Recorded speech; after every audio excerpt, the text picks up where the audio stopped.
Neutron के page पर किसी किस्म का कोई बरक़ी बार नहीं रहता। और चूँकि जितने मुस्बत बरक़ी बार हैं उतने ही मनफी बरक़ी बार हैं, इसलिए जौहर बरक़ी तौर पर मुतदिल होता है, क्योंकि पूरे मुस्बत बरक़ी बार पूरे मनफी बरक़ी बार को क्या कर देते हैं, कैंसिल कर देते हैं। इसलिए कुल जो होता है आपका जौहर वो मुकम्मल तौर पर क्या होता है, बरक़ी तौर पर मुतदिल होता है ना। ये जो मरकज़े के अंदर क़ैद हैं प्रोटॉन और न्यूट्रॉन, ये मरकज़े के अंदर कैसे होते हैं, क़ैद होते हैं। और इलेक्ट्रॉन जो होता है वो मरकज़े से बंधा हुआ होता है क़ुव्वत से, एक क़ुव्वत से।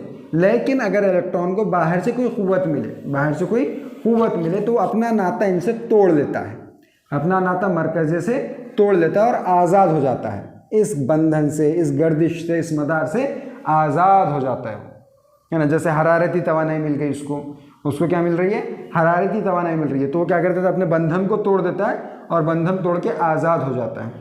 अब चूँकि ये जो जौहर होते हैं एक के बाजू काफ़ी बड़ी शक्ल बनाई है हमने, यहाँ पे अरबों खरबों जौहर बैठ सकते हैं इतनी जगह में, तो है ना। बहुत छोटे होते हैं जौहर, बहुत ही ज़्यादा छोटे, 10 की क़ुव्वत -10 यानी 0.1 2 3 4 5 6 7 8 9 और ये 10, इतना जो है सो उसका साइज़ होता है। 10 की क़ुव्वत -10 मीटर, इतने ये छोटे होते हैं, इतने छोटे होते हैं जो। अब जौहर के बाजू एक और जौहर होता है, तो ये क्या करते हैं कि बाहर ये जौहर में चले जाते हैं, फिर इलेक्ट्रॉन बाजू से उधर वाले जौहर में जाता है, फिर उसके अगले वाले जौहर में जाता है। कहीं खाली जगह होती है तो वहाँ रैंडमली वो क्या करता है, इधर उधर फिरता रहता है, भटकता रहता है ना। तो ये इसे क्या कहते हैं कि भाई ये होता है जौहरी साख्त और उसमें मौजूद प्रोटॉन और इलेक्ट्रॉन, ठीक है। अब कोई शय जो अपने इलेक्ट्रॉन को आज़ाद करती है, यानी जिन मादों के इलेक्ट्रॉन बाहर से तवानाई हासिल करके आज़ाद हो सकते हैं, और जिनमें इलेक्ट्रॉन एक जगह से दूसरी जगह से तीसरी जगह ऐसे जा सकते हैं, उन्हें मौसिल कहा जाता है बर्क़ का। उन्हें किसका मौसिल कहा जाता है, बर्क़ का। जैसे लोहे में मुमकिन है, लोहे में क्या है, ये मुमकिन है। अगर जब बाहर से आप तवानाई देंगे तो इलेक्ट्रॉन क्या करेगा, एक जगह से दूसरी जगह से तीसरी जगह से चौथी जगह मुंतकिल होगा, है ना। और ज़्यादा तवानाई से कम तवानाई की तरफ मुंतकिल होगा इलेक्ट्रॉन। आ रही कि नहीं आ रही बात समझ में। और ऐसे होगा। लेकिन प्लास्टिक है, प्लास्टिक में ये मुमकिन नहीं है, तो प्लास्टिक बर्क़ का मौसिल है क्या, नहीं। तांबे में ये चीज़ मुमकिन है तो इसलिए तांबा बर्क़ का मौसिल है। लेकिन कागज़ में ये चीज़ मुमकिन नहीं है तो कागज़ बर्क़ का मौसिल नहीं है।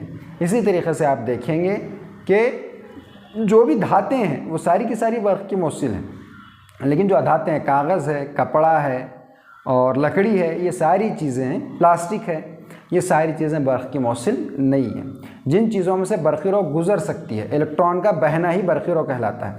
इलेक्ट्रॉन का बहना ही क्या कहलाता है, बरक़ी रौ। इलेक्ट्रॉन के बहाव को ही बरक़ी रौ कहा जाता है।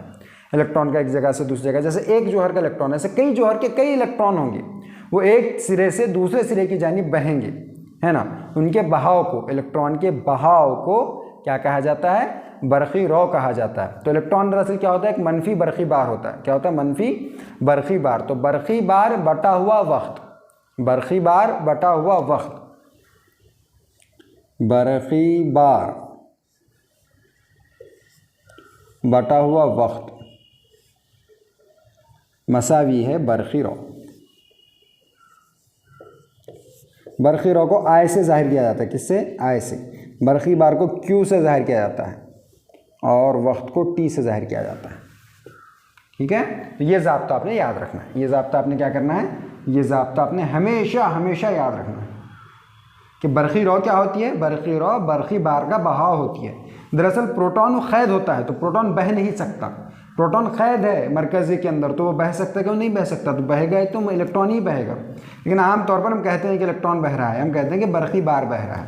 क्या बह रहा है, बरक़ी बार। तो बरक़ी बार बटा हुआ वक्त मसावी है बरक़ी रौ। बरक़ी बार वक्त, एक सेकंड में कितना बरक़ी बार बहता है, उसे क्या कहा जाता है, बरक़ी रौ कहा जाता है। बरक़ी बार के वक्त में बहाव को क्या कहा जाता है, बरक़ी रौ कहा जाता है, जिसे आई से ज़ाहिर किया जाता है, आई मसावी है क्यू बाई टी। उम्मीद करते हैं कि ये चीज़ आपको बहुत ही अच्छे से समझ में आ गई होगी कि बरक़ी रौ किसे कहते हैं। बरक़ी बार के एक सिरे से दूसरे सिरे तक बहाव को बरक़ी रौ कहते हैं। वो बरक़ी बार क्यों बहता है वो अब हम देखेंगे।